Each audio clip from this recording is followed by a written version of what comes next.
Şəhid Allah qatında kəramətlidir, həm oruç tutan Allah qatında kəramətlidir. Baxın, Allah süfrəsi belədir süfrədir. Allah sizin balalarınızı bizə duacı qərar versin. Allah sizlərdən razı olsun. Çox sağ olun, səbirlə, təmkinlə dinlədiniz, qulaq asdınız. Hər bizə minnətdaram, Allahın nəzərində vaxtında olasınız. Artıq sizə təşəkkür edirəm, hər il belə bir gözəl tədbir təşkil etdiyinizə görə. Çox sağ olun, minnətdaram. Sağ olun.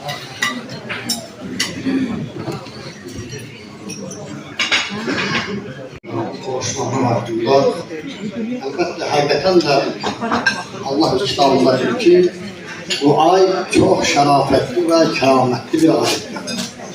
İnsanlar Allah süfresine davet alırlar.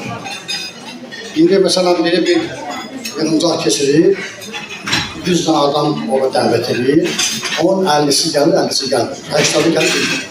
Allah da bu süfreye davet edir, kimler gelirse onların nedir? Derecesi, məqamı ağır olur. O daveti kabul edir. Bu oruç tutanlar, oruç tutmak istəyir, ama müəyyən səbəblər da tutabilir. Allah Teala canlı tutulan oruçları kabul etsin. Bugün hem de arzuların, dileklerin kabul olan günleridir. Allah kimin kalbinde, yüreğinde ne arzusu var, ne dileği var, Allah Teala Ramazan'a hatır tezlikle bu arzusunu hasıl etsin inşallah. Allah şehit anlarına sabır versin. Allah bir daha şehitlerimizin ruhunu şad etsin. Yaralı gazlarımıza şifa ilat etsin. Allah halkımıza, milletimize bu mehribancılığı, bu vəhdəti, bu ünsiyyəti çox görməsin inşallah.